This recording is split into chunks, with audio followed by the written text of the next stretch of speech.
এবং একই স্লোগান, জনতার অধিকার আমাদের অঙ্গীকার, এইটা সামনে রেখে রাজনীতির মাঠে আমারও যাত্রা শুরু হয়। আমি আসলে ব্যক্তিগতভাবে কোনোদিন কোনো রাজনীতির সাথে কোনো প্রকার সম্পৃক্ততা ছিল না। ব্যক্তিগতভাবে সামাজিক অনেক কাজে জিন্দেগি হাঁটাইছি।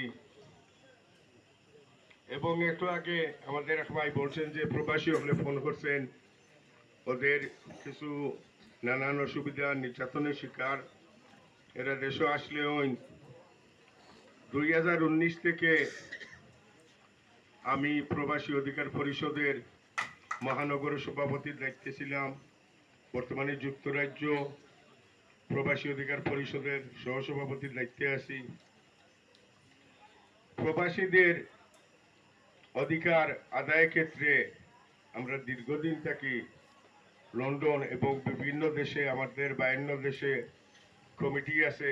এই কমিটিগুলিকে নিয়ে আমরা বাংলাদেশের সরকারের সাথে এবং যুক্তরাজ্য হাইকমিশনের সাথে বিভিন্ন আলাপ আলোচনার মাধ্যমে আমাদের চেষ্টা যে আমাদের প্রবাসী ভাই বোনদের হক এবং অধিকারটা আদায় করার জন্য। জনতার অধিকার আমাদের অঙ্গীকার, এখানে আমি কিছু একটা ব্যাখ্যা দিতে হয় যে জনতা বলতে কে। বর্তমানে দেশের প্রেক্ষাপটে যখন আপনি বলবেন আমার জনতা, তখন সবাই চিন্তা হলো যে আপনি যে দল করবেন এই দলের জনতা, অন্য কোনো জনতার কোনো প্রকার অধিকার থাকবে না। শুধু যে দল ক্ষমতাতে আসে এই দলের যে নেতৃবৃন্দ আছেন, যে শুভাকাঙ্ক্ষী আছেন, অধিকার তাদেরই থাকবে। আমাদের লক্ষ্য হলো, আমাদের আন্দোলন হলো,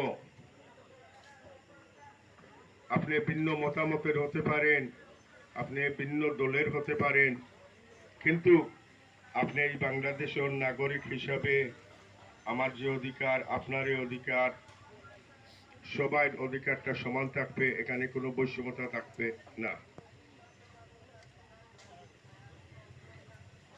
যেদিন আমরা এই বৈষম্যতা দূর করতে পারবো, একমাত্র সেদিন বাংলাদেশের মানুষ শান্তি বাস করতে পারবে।